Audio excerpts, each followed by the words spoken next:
Chapter 2, Into the Devil's Paradise. Did I say we were a party of 5? We were a party of 5 when we arrived at La Chorrera, but we were a party of 6 departing from Puerto Leguizamo. Ev and I were living together as much as a couple can live together when they sleep in a hammock every night and pile off a boat with 4 other people to hang their bed in the trees. And he was with us too, Sia. I must explain Sia. There is a phenomenon happening in South America which I didn't meet in India. It has to do with fringe religions, the New Jerusalem, whose devotees seem to be mostly fruitarian. There is a tribe of such people, Americans, who since 1962 or 63 have been drifting down through Latin America, chiseling on each other, living with each other, loathing each other, weaving intrigues. They communicated through Ouija boards with these things they called the beings of light, and a whole mythology was built up around reincarnation. According to them, everyone is a reincarnation. One person was the reincarnation of Rasputin, another was a refugee from the inner circles of the Hare Krishna cult who wore white robes and white rubber rain boots. He was the reincarnation of Erwin Rommel. And then the leader, the central mystery of the whole group, was Sia. He had been Ev's companion for 4 years. He was very strange and believed that he had been several prominent people reincarnate. I was in a peculiar dilemma. My categories were not very rigid either. I thought, aren't we all happy hippies? I had been in Asia perhaps too long, and I don't know that much about how the universe is put together. But among these people, it turned out that there were a lot of funny categories difficult to tolerate. If Sia didn't want you to do something, he would have a blank look for a moment and then announce that it had been revealed to him on the instant by the beings of light that you shouldn't, for example, peel fruit with a metal knife. The tiny minutiae of existence were controlled by these hidden forces. He had monkeys that were Christ incarnate. Sia traveled with animals, monkeys, dogs, kittens, parrots.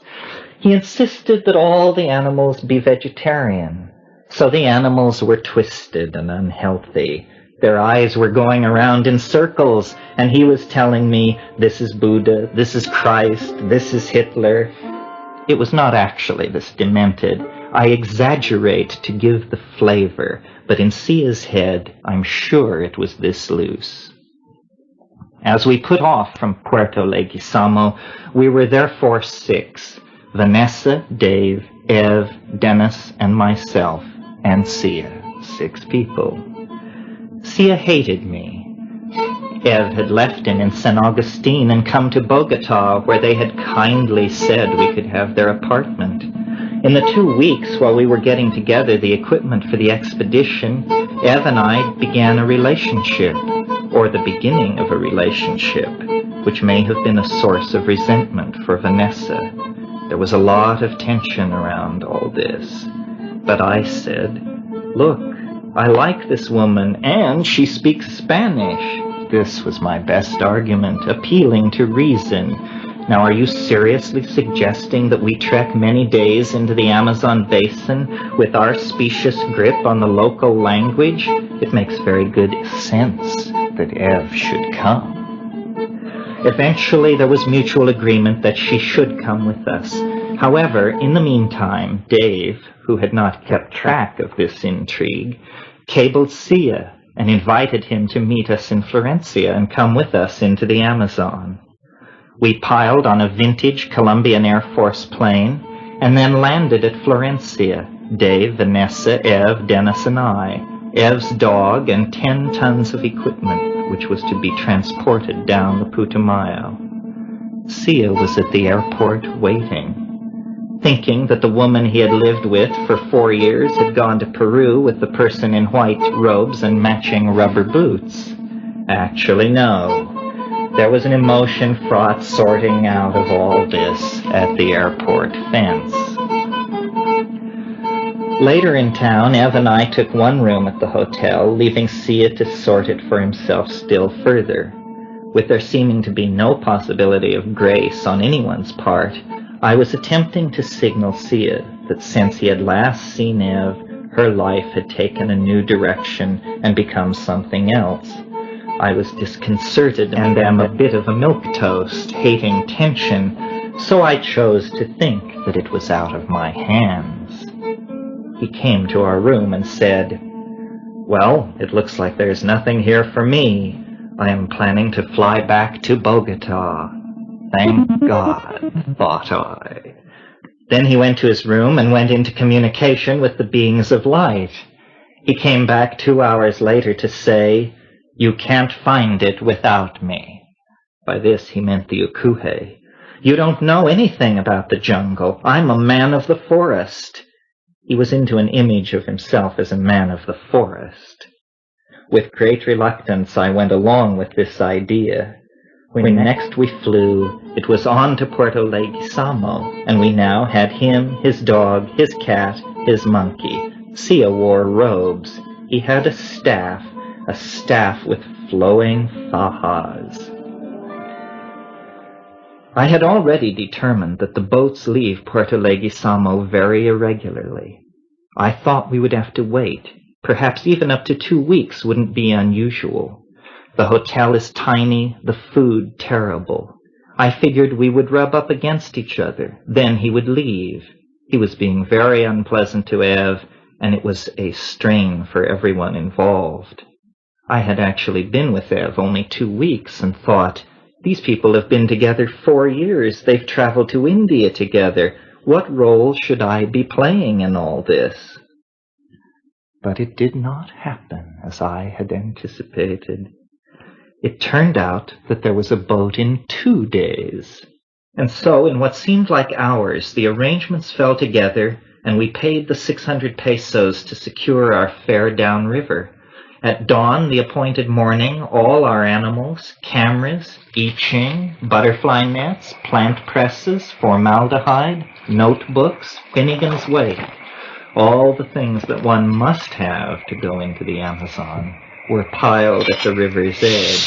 On the tiny trading boat that was to be our vessel, Ermito, our captain, indicated that we were to have the area on top of the cases of bottled fluorescent soda.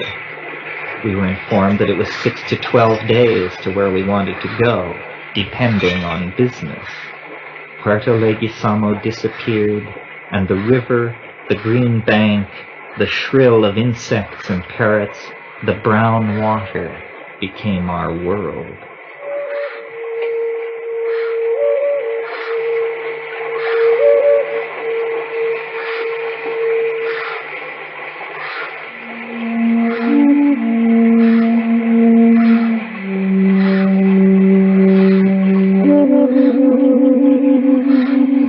We made our way underpowered but slowly to the middle of the shining brown river, under an immense sky, under an immense sun.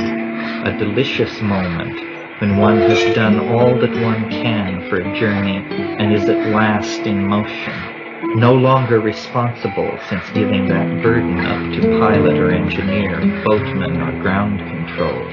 The world one is leaving has been truly broken away from, the destination still unknown, a favorite kind of moment, more familiar in the sterile environs of ocean-crossing passenger planes, and so how much richer here, surrounded by the cargo of sun-dried fish and brilliant gaseosas. I made a small space where I could sit cross-legged and rolled a joint.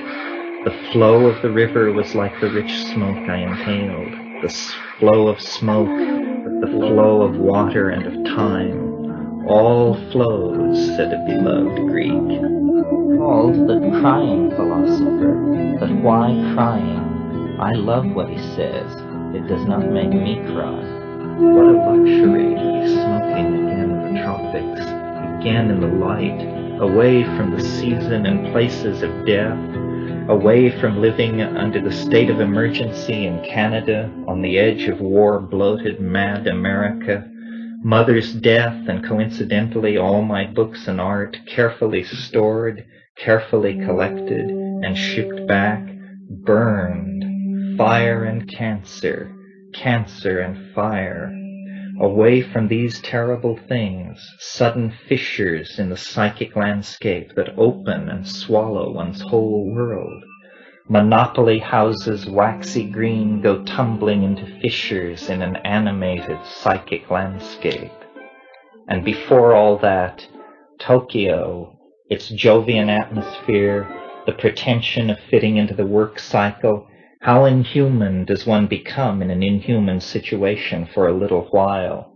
Tokyo demanded the spending of money, the saving of which was the only way out. 10 months of deepening alienation that began with leaving tropical Asia and like a comet being drawn in to nearly brush its star, being drawn through Hong Kong, Taipei, Tokyo, and Vancouver, before being hurled over war-toiling America and on into the outer darkness of other wretchedly poor tropical countries. The flight from Vancouver to Mexico City passed over my mother sleeping in her grave for the first winter, on, over Albuquerque, only a pattern of freeway interchanges in the desert's night emptiness, on and on into what was then only an idea, the Amazon.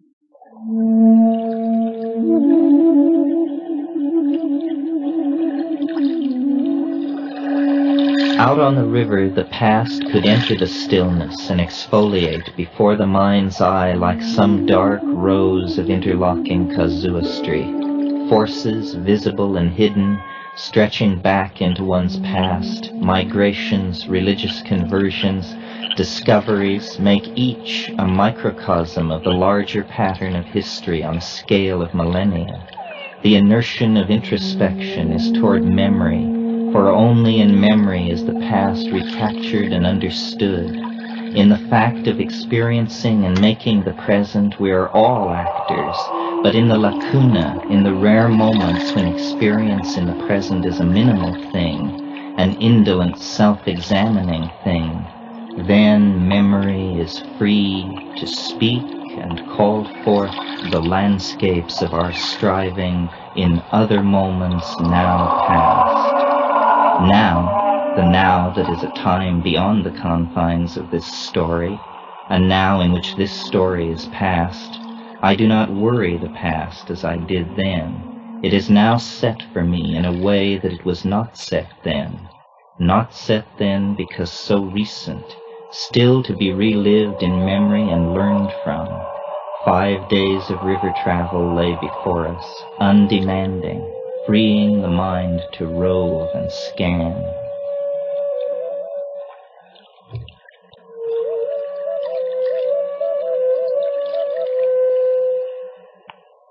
Two all-inclusive categories emerged in the world that was our vessel and crew, and ourselves out on a broad river whose distant banks were no more than a dark green line separating river and sky. Two categories, the familiar and the unfamiliar. The unfamiliar was everywhere, drawing inane analogies into common conversation. The Putumayo is like the Ganges. The jungle invokes Ambon. The sky is similar to the skies of the Serengeti Plain, etc. The illusion of understanding, a lame way of getting one's bearings. The unfamiliar does not give up its secrets in this game. The Putumayo does not become like the Ganges. The unfamiliar must become known as itself before it is correctly recognized. The familiar things are people. The people here appear as known quantities because they have been known in the past. So long as the future remains like the past, they will remain known quantities. Certainly this is not New York, Boulder, or Berkeley, but we are trying to become extra-environmentals, develop a sense of appropriate action that is never at a loss. It is the familiarity of these people that makes them windows in my imagination, opening onto the past.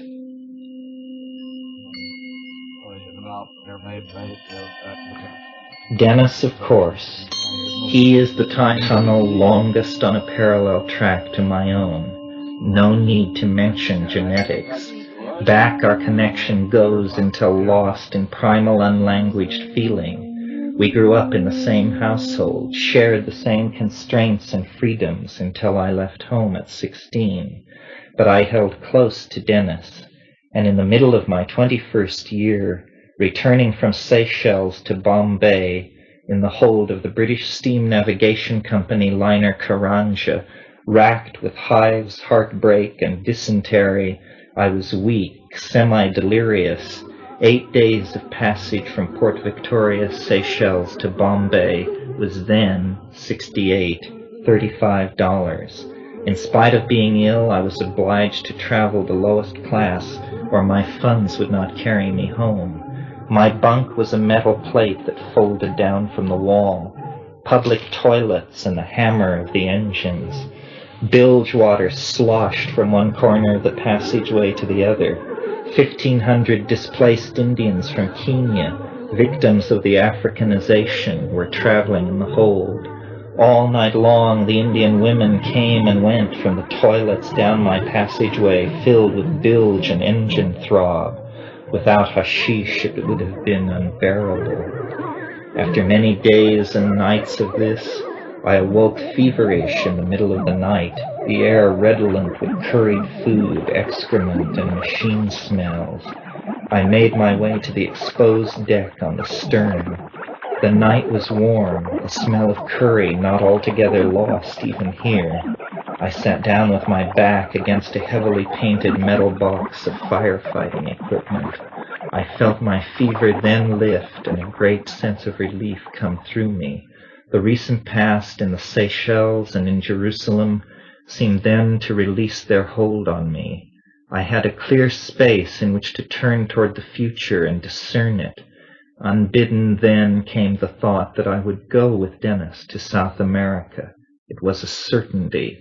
And so in time it happened. Not immediately, not before much more wandering in the East, but eventually, by February 71, the prophecy was all around us. River, jungle, and sky enclose us and bear us toward La Chirera. This boat very little like the Karanja, but its small diesel engine an echo of the larger engines further away in time. Yes, Dennis came with the first. These others, different histories. Vanessa and I had been together in the experimental college at Berkeley. She was from New York, the Upper East Side. Father, prominent doctor. Older sister, a practicing psychoanalyst. Mother gives teas for the wives of UN delegates. Private schools. Then, in a gesture of liberal chic, Vanessa is supported by her parents in her choice of Berkeley as a university. She is intelligent, a slightly feral twist to her gawkish sexuality. Her brown eyes hid schemes and puns. We were part of a group at Berkeley, but in the fall of '68, I went to New York to try to sell the tortured manuscript that had been generated by my self-enforced seclusion in the Seychelles Islands. This was a rambling, sophomoric, electro-political diatribe that was to die a borning, fortunately. But in the less jaded light of autumn '68, I took that work and flew to New York, in which place I knew no one but Vanessa.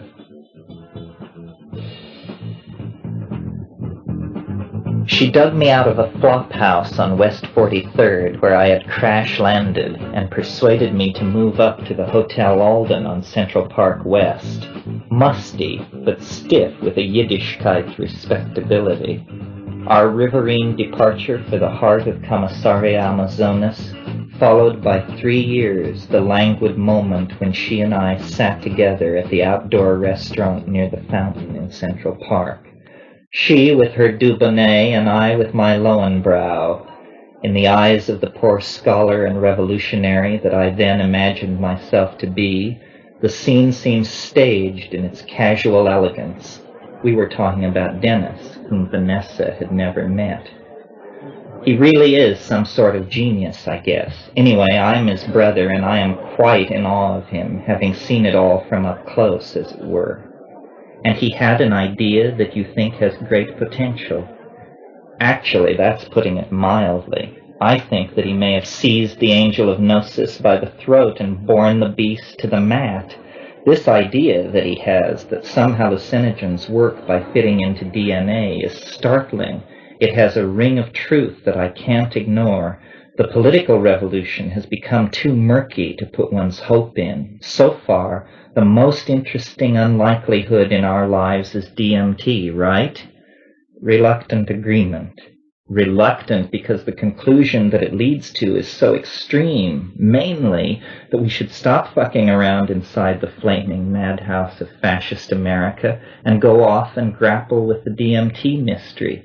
Because, you know, we are schooled in the Western cultural tradition and can readily see that this drug is some kind of outrage that properly understood might, you know that I think that it would, have tremendous importance for the historical crisis everybody is in. Okay, so say that I suspend my judgment. What's up? I'm not sure. How about a trip to the Amazon? That's where these drugs are endemic, and that's enough solitude for anyone. Maybe. I'm trying to get on a dig that will happen in the Gibson Desert next year. I understand, and I am committed to going to Asia in a few months, for who knows how long. No, this thing about the Amazon, if it happens at all, is off in the future, but you should think about it, and something else. He lowered his voice mysteriously. Right. The something else is flying saucers. They're mixed up in this somehow. It's pretty murky now, it doesn't matter yet, but DMT is somehow linked to the whole notion of saucers. Deep water, it's a hunch, but strong. Dave was something else. We called him the Flower Child. He was a delight-provoking, paradoxical amalgam of naivete and strong-willed insight. A Polish count, ambassador to the court of Great Elizabeth, and friend of Dr. D, brightened his genealogy. I had met him during the summer of '67 in Berkeley. We had both been hitchhiking from the corner of Ashby and Telegraph, and when one kind soul picked both of us up, we became acquainted on the ride over the bridge. Since those days, Dave had graduated, both from the upstate New York commune he idealized and from Syracuse U in ethnobotany. In letters that passed between us when I was in Benares, he became determined to be part of the venture to the Amazon basin. He found in the jungles and mountains of South America a world even more spellbinding than he expected. To this day, he has not returned. Vanessa, Dave, and I gathered in Victoria, British Columbia, near the gnashing beast, but not yet of it. We lived there 3 months, ransacking articles, writing letters, maintaining constant correspondence with Dennis, who was in Colorado, amassing information on a near-mythical world that none of us had ever seen. I had wandered through Southeast Asia and Indonesia, viewing ruins in the former and collecting butterflies in the latter. Whether that gave me an edge in experience seemed unlikely. Vancouver Island, lost in swirling snow, fell behind as by a series of telescoping leaps the barriers to our entry into the anticipated magical world fell away, until we come to this indolent moment. February 6, 1971. We are at last freed of our umbilical connection to civilization. This morning, under the uncertain skies which mark the Amazon during the dry season, we have at last gotten underway. Part of a flotilla of gasoline and fruit soda suppliers who are on their way to La Chorrera and will certainly carry us as far as El Encanto on the Rio Caraparaná. Moving toward the absolute center of the geography of the secret, I am moved to ponder, as ever, the meaning of this truly strange search. I am having difficulty processing the intense content of my expectations. There can now be little doubt that given that we continue to press forward as we have, we shall reach a state of satisfaction. We have been so long seeking this thing, and it is so difficult to understand. Projections concerning who we will be or what we will do when this excursion is over are unconsciously based on the assumption that our experience will leave us unaffected, an assumption which is doubtless false, but its alternative can hardly be imagined. Later. 2 hours out of Puerto Leguizamo, upriver winds have caused us to tie up on the Peru side to await calmer weather. We are at Puerto Naranja. It is not shown on the Atlas Codazzi. The pattern of river travel immediately asserts itself. Following the channel means moving from side to side of the river, usually near one of the banks. The land is thickly covered by a dense canopy of jungle reminiscent of central Ceram or the coast of Ambon, of Venusian forest. The dull drum of the engine, the cooing of pigeons, part of our cargo, like the sacred Ganga, the brown, smooth water of the Putumayo, soon flows through all our dreams and daydreams. Sia watches me fixedly.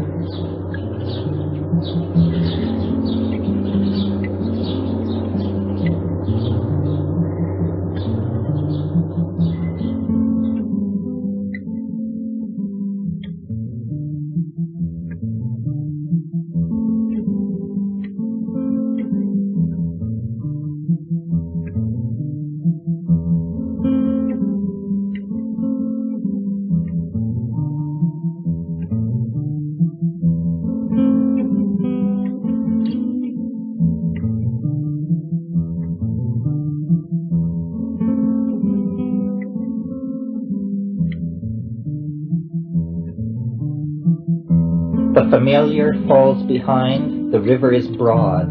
The mystery, for the present, is in the strangeness of this place, the watery flatness. 5 days the Rio Putumayo will put us at the mouth of the Rio Caraparaná.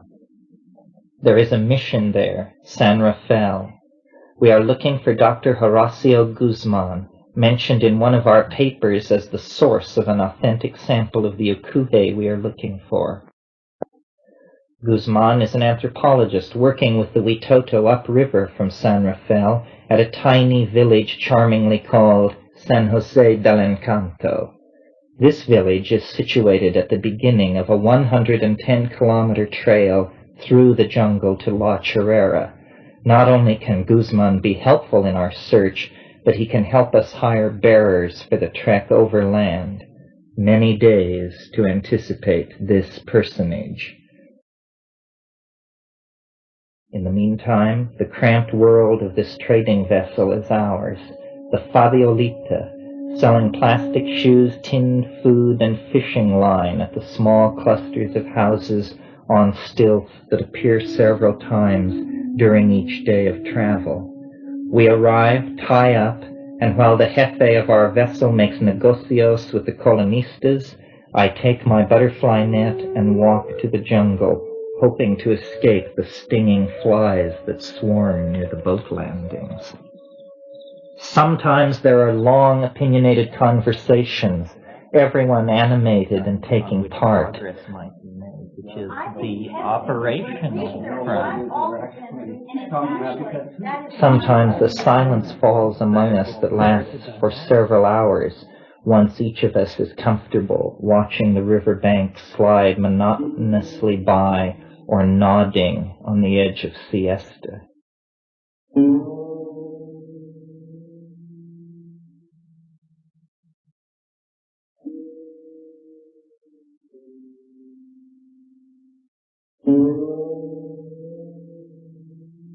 It is February 7th, 1971, a Sunday. Last night we arrived at an unnamed place and spread our mosquito nets and hammocks for the first time in the Amazon. 8 a.m. found us back on a rainy river under leaden skies. The moods of the approach to the secret are many. The air is delicious with oxygen, and the odors which reach us from the passing liana-hung forest change with the frequency and subtlety of a sonata. Brief stops at police inspections and ever more isolated riverside dwellings mark this day as well. Today, after 40 minutes early morning travel, we passed a shallow depression in a clay bank on the Peruvian side of the river. There, thousands of parrots were gathered around a salt source. The sonic shrill of their many-throated voice and their iridescent green bodies cleaving the air heightened the impression of moving in an aqueous Venusian world. We tied up opposite the lick, and some of our crew went across the river to capture some parrots to add to the traders' already large menagerie. With our own small monkey, the non-human population of this ark of fools numbers 2 dogs, 3 monkeys, a kitten, a donkey, a cock, a pig, and a crate of pigeons. Today is the day of the full moon, and tomorrow we will arrive at El Encanto. There, if present plans hold, we will meet Dr. Guzman. The tensions that divide us have also surfaced. Vanessa and Sia, who have very little in common, are warm friends. Is this because I have miffed Vanessa? It is not going well at all. Dennis is very quiet. Dave is worrying about the food. He is a chronic worrier and naive. He seems to have thought that one just takes off one's shoes and goes to an Indian brother and says that one wants to learn the secrets of the forest, and they say, "Come, my son, come with us and you will learn the secrets of the forest." Now that he is actually confronted with the Amazon jungle, he seems a bit taken aback. Animals are falling off the boat into the river once an hour. The captain of the boat hates us because we have to stop to drag these soaking monkeys out of the drink.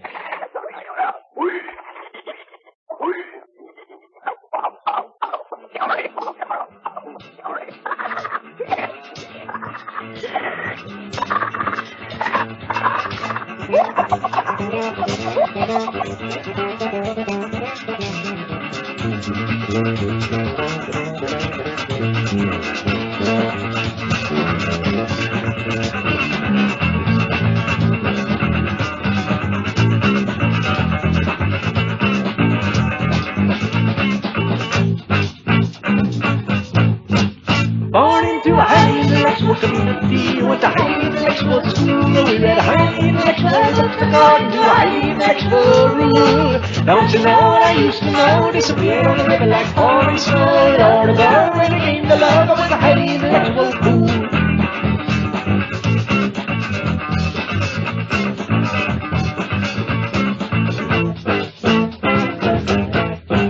I found a highly respectable job which paid a highly respectable loan. Some of my highly respectable friends and I lived in a highly respectable dump. Don't you see what I used to be? Disappeared on the river, just flowing free. Lord of strife, when I came to life, I was a highly respectable chump.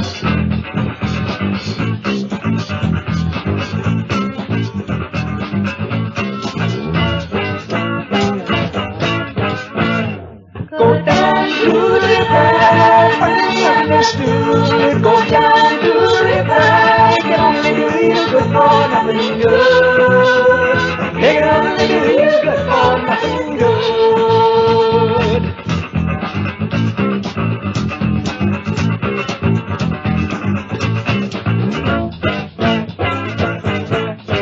Step into a highly sensational society in my highly sensational shoes. I sang highly sensational songs along with highly sensational you.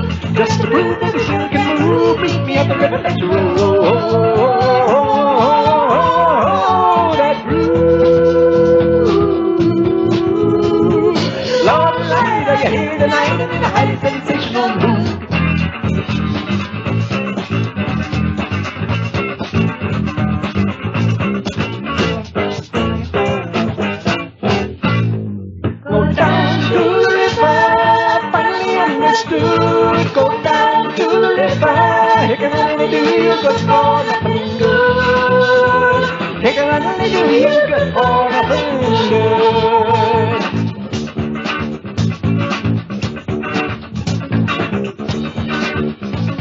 It can only do you good for nothing good. It can only do you good for nothing good. Chapter 3.